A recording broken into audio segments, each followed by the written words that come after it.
अस्सलाम वालेकुम, good morning दोस्तों। मैं डॉक्टर परवेज़ आलम अपने इस YouTube channel eternal life the ultimate truth के माध्यम से आप दोस्तों से कुछ जो खूबसूरत हैं, खुशहाल हैं, स्वस्थ हैं और अपनी इच्छा के अनुसार जीने के हर साधन से लैस है, वो बड़े ऐश में हैं।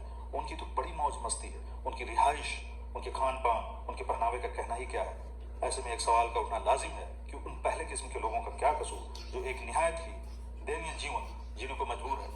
दूसरा अहम सवाल यह है कि अगर सब कुछ इसी दुनिया में होना है और मरने के बाद कोई जिंदगी नहीं है, फिर ऐसे में सभी को बराबरी का हक मिल जाने की और न्याय की कल्पना भी नहीं की जा सकती है। सिर्फ भारत की अगर बात करें तो यहाँ की अदालतों में करोड़ों केस ऐसे हैं जहाँ जालिम जुल्म करने के बाद भी ऐशो आराम से अपनी जिंदगी जी रहा है और बेकसूर लोग जेलों में सड़ रहे हैं और उनकी उम्र यूं ही तमाम हो रही है। ऐसे में न्याय की उम्मीद हम तभी कर सकते हैं जब मरने के बाद भी कोई जिंदगी हो और इस कायनात, इस ब्रह्मांड का कोई मालिक हो जो पल पल की खबर रखता हो, वरना इस दुनिया में न्याय की उम्मीद तो बिल्कुल ही नहीं की जा सकती है। अब एक और पहलू से बात करें तो यह है कि इंसान के अंदर एक ख्वाहिश होती है कि वो खूबसूरत लगे, खुशहाल जिंदगी हो, हर आराम की चीजें उसके पास हों जैसा कि वो औरों के पास देखता है। फिर ये सारी चीजें उसे मैसर क्यों नहीं? तो फिर इसका जवाब यही होगा कि इनके साथ न्याय तभी होगा अगर इस दुनिया के बाद भी कोई दुनिया हो और उसका कोई मालिक हो जिसने हर चीज़ों को पैदा किया हो, वही इस बात पर कुदरत रखता हो और अपनी पैदा की हुई मखलूक की हर ज़रूरत को जानता हो और उसे पूरा करने की हैसियत भी रखता हो। अब हम साइंस के नज़रिए से इस बात करें तो पता चलता है कि साइंस ने कायनात बनाया तो है नहीं, मगर पहले से बनी हुई इस कायनात में नई नई चीज़ें दरियाफ्त कर रहा है, डिस्कवर कर रहा है। साइंस हमें ज़रूर बताती है कि यह कायनात 13.8 बिलियन ईयर्स पहले वजूद में आई है, बिग बैंग प्रोसेस के जरिए वजूद में आई है। मगर वह बिग बैंग जिस फिजिकल मैटर में हुआ, वह फिजिकल मैटर किसने बनाया और किसने पैदा किया? जाहिर है साइंस ने इसे पैदा नहीं किया, तो फिर इसका जवाब खुद ही मिल जाता है कि हाँ, इसे किसी ने बनाया है और वह किसी ने कोई और नहीं, अल्लाह है। सिर्फ अल्लाह जो तन्हा है, अकेला है, हमेशा से है। और यह बात उसने अपने लास्ट रिविलेशन यानी होली कुरान में पूरी साफ गोई से बता दिया है। उसने इस कायनात को बनाने का, फिर इंसानों को पैदा करने का मकसद भी बता दिया है और वह मकसद बिल्कुल साफ है कि दुनिया को उसने एग्जामिनेशन हॉल बनाया है और मरने के बाद की जिंदगी को रिजल्ट डे बनाया है।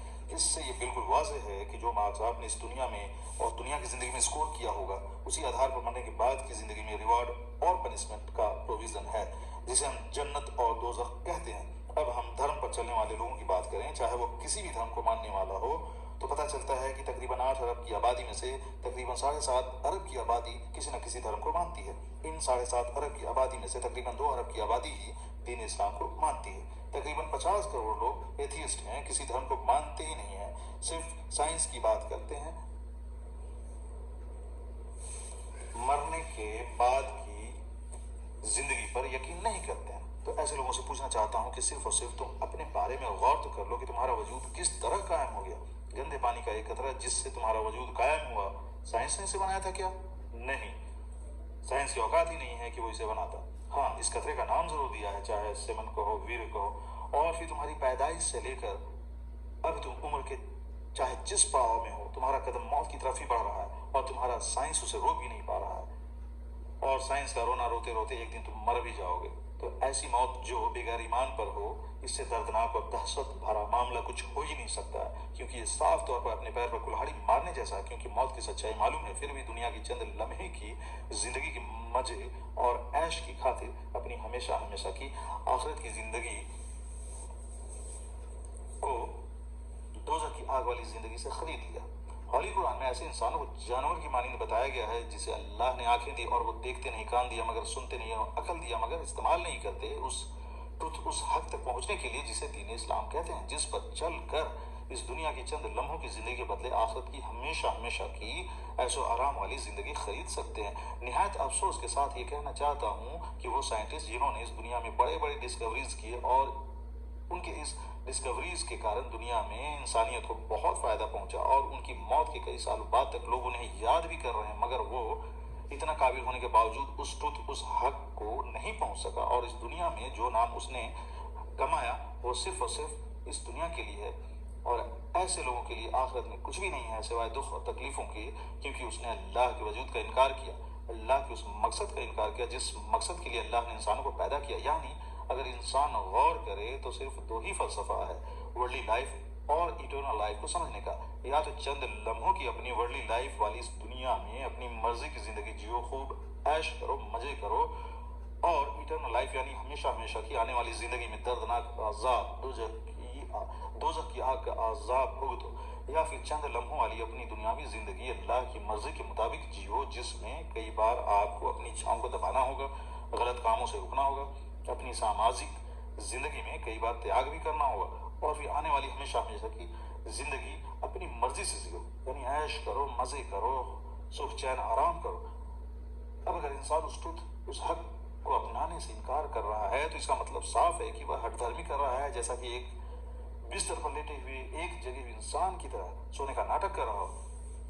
कितनी हैरत करने वाली बात है अगर हम एक ईमान वाले इंसान पर गौर करें कि हकीकत में वह अल्लाह को अपनी 80 से 100 साल की जिंदगी में से सिर्फ और सिर्फ 4 से 5 साल ही दे रहा है, चाहे वह नमाज की शक्ल में हो, रोजे और हज की शक्ल में हो, और चाहे दीन से मुतालिक कुछ दीगर बातें हों। बाकी तो जिंदगी 75 से 95 साल की जिंदगी सोने में, अपनी और खानदानी मसरूफियात में, सामाजिक मसरूफियात में चली जाती है।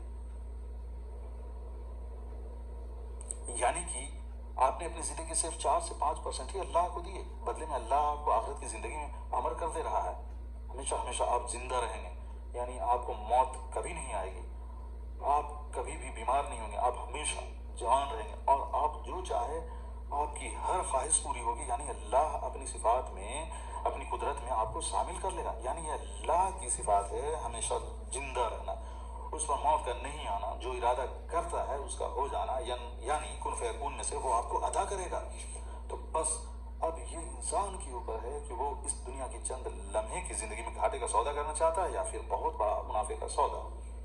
अब मैं धार्मिक किताबों के हवाले से कुछ जरूरी बात करना चाहता हूँ। वो ये है कि धार्मिक किताबें इंसान को उसके रब से उसका तारुफ यानी परिचय कराती है। अब जिस किताब के जरिए हमें अल्लाह, ईश्वर, भगवान के बारे में जानकारी प्राप्त हो रही है, वह किताब पूर्ण रूप से शुद्ध है कि नहीं, यानी पूरी तरह से ऐब से पाक है कि नहीं, यह जान लेना हर इंसान का कर्तव्य है। इंसान जो कि सभी प्राणियों में सर्वश्रेष्ठ है, अगर अपनी अकल का इस्तेमाल किए बगैर किसी भी धार्मिक किताब से उस अल्लाह या ईश्वर को समझने की कोशिश करता है तो फिर हरगिज वो अल्लाह या ईश्वर को नहीं समझ सकता है। यानी अल्लाह या ईश्वर को जानने समझने के लिए बिल्कुल सही किताब को पढ़ना होगा, आंख बंद कर किसी भी धर्म पर चलना, इस दलील के साथ कि हमारे पूर्वज भी, हमारे बाप दादा भी यही करते रहे हैं, अपने आप को दहकती हुई आग में फेंक देना है।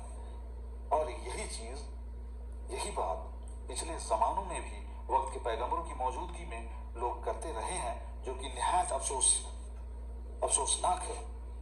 अब हमें यह देखना होगा कि जो भी धार्मिक किताब इस समय मौजूद है वह किस तरह हम तक पहुंची है और उसका कोई ऑथेंटिक डिवाइन सोर्स है भी कि नहीं।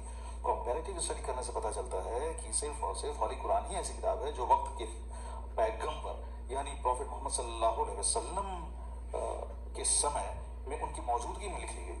जब भी कोई वही अल्लाह की तरफ से उन पर नाजिल होती थी और वह बिल्कुल उसी तरतीब से लिखी गई जैसा कि अल्लाह ने चाहा।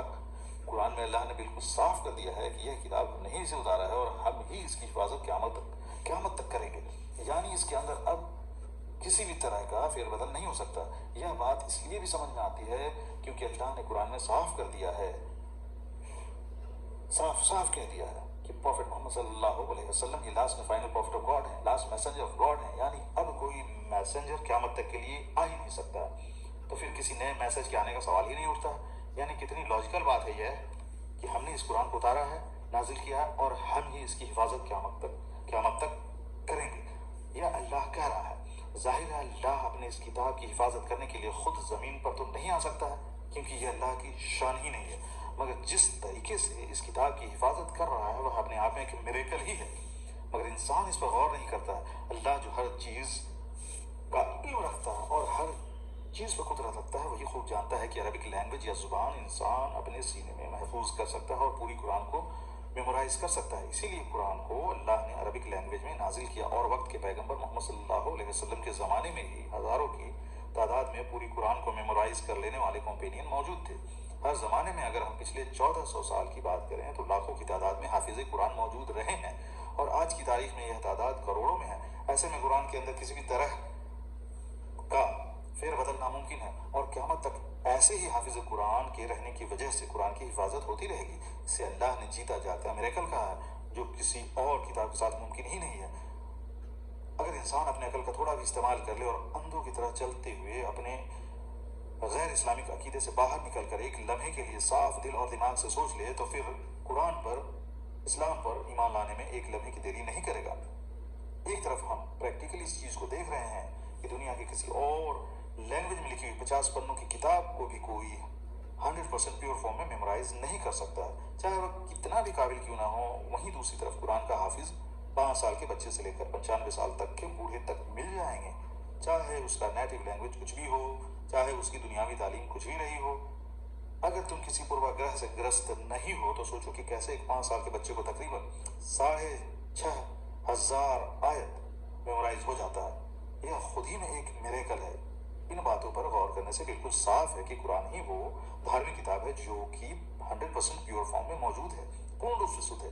बाकी किताबों के बारे में क्या कहा जाए, बस आस्था के नाम पर ढोया जा रहा है। उसकी शुद्धता का कोई लिंक नहीं, आधार नहीं, प्रमाण नहीं, बस आस्था ही आस्था। मेरे गैर इस्लामिक भाइयों और बहनों, आस्था के नाम पर अपने ऊपर, अपने परिवार वालों के ऊपर जुल्म करना बंद करो। मौत कभी भी आ सकती है। मौत जो कि इस दुनिया की सबसे बड़ी हकीकत है, इससे बचकर कोई भाग नहीं सकता। गलत अकीदे, झूठी आस्था पर मौत यानी दर्दनाक अजाब, खास तौर पर आग में जलाए जाने का अजाब, और वह भी हमेशा हमेशा के लिए। कुरान कोई किस्से कहानियों की किताब है नहीं। कुरान तो वाज़ेह तौर पर इस दुनिया के हालात को, जो कि last and final message of God यानी मोहम्मद सल्लल्लाहु अलैहि वसल्लम से पहले गुजरे जमानों की हालात बयान करता है, फिर मोहम्मद सल्लल्लाहु अलैहि वसल्लम के वक्त के हालात बयान करता है, और फिर क़यामत तक आने वाले हालात को पूरी अथॉरिटी के साथ बयान करता है। साथ ही साथ क़यामत कायम होने और फिर क़यामत तक आने वाले तमाम इंसानों को दोबारा उठाए जाने, और फिर अल्लाह का उन तमाम इंसानों का फैसला उनके अमाल या कर्मों के आधार पर करना जो कि उन्होंने इस दुनिया में किए होंगे। फिर दोज़ख में दिए जाने वाले दर्दनाक अजाब का रोंगटे खड़े कर देने वाला तज़किरा, और जन्नत में दी जाने वाली दिलकश नेमतों का बड़े ही खूबसूरत लफ्जों में तज़किरा। ये है अल्लाह की किताब जिसके होने में कोई शक नहीं। मेरे गैर ईमान वाले भाइयों, आस्था के नाम पर अपने आप को हलाक करने वालों, अपने पूर्वजों और बाप दादाओं के रास्तों पर आंख बंद कर चलने वालों, अपने धर्म गुरुओं के बहकावे में आकर अपने आप को हलाक करने वालों, शुक्र करो उस रब का जिसने तुम्हें मोहलत दे रखी है। तुम्हारे लाखों गुनाह करने के बावजूद भी तुम पर अब तक मौत नहीं आई है। इस मौके को गनीमत जानो, पलट आओ मेरे भाई, ईमान ले आओ। चाहे तुम्हारी जुबान जो भी हो, कुरान पढ़ो, अपने लैंग्वेज में कुरान को पढ़ो, कुरान का ट्रांसलेशन पढ़ो, मगर पढ़ो इससे पहले कि तुम पर मौत आ जाए। अपनी अंधभक्ति वाली आस्था को छोड़ो मेरे भाई, धर्म गुरुओं को छोड़ो जो सिर्फ और सिर्फ दुनियावी फायदे के लिए, अपना पेट पालने के लिए तुम्हें गुमराह किए बैठा है। और अगर तुम उससे कोई सवाल करो तो जवाब देने के बजाय सिर्फ आस्था वास्ता का रोना रोता है, उसके जवाब में कोई तर्क भी नहीं होता है। अपने बाप दादाओं के रास्तों को छोड़ो जो इस दुनिया से बगैर ईमान के जा चुके और अपना हमेशा हमेशा का नुकसान कर चुके। तो फिर तुम सोचो कि किस तरह तुम अपनी इतनी कीमती जिंदगी, जो कि कुछ ही लम्हों की है, अगर हम आखिरत की जिंदगी से कंपेयर करें तो फिर ऐसी जिंदगी के लिए जिसकी उम्र एक पानी के बुलबुले की तरह है, किस तरह तुम अपनी हमेशा हमेशा की बाकी रहने वाली आखिरत की जिंदगी को दोज़ख की दहकती भागती आग में डाल रहे हो, जिसका ईंधन सिर्फ और सिर्फ इंसान और पत्थर है। तो फिर तुम अपनी फिक्र करो इससे पहले कि तुम पर मौत आ जाए। इन्हीं लफ्जों के साथ, इसी उम्मीद के साथ मेरे तमाम गैर ईमान वाले भाई और बहन इस बात पर गौर और फिक्र करेंगे ताकि ईमान की शहादत उन्हें भी नसीब हो सके, ताकि इंशाअल्लाह हम सभी इटर्नल लाइफ में जन्नत की नेमतों से मालामाल होंगे। आमीन सुम्मा आमीन या रब।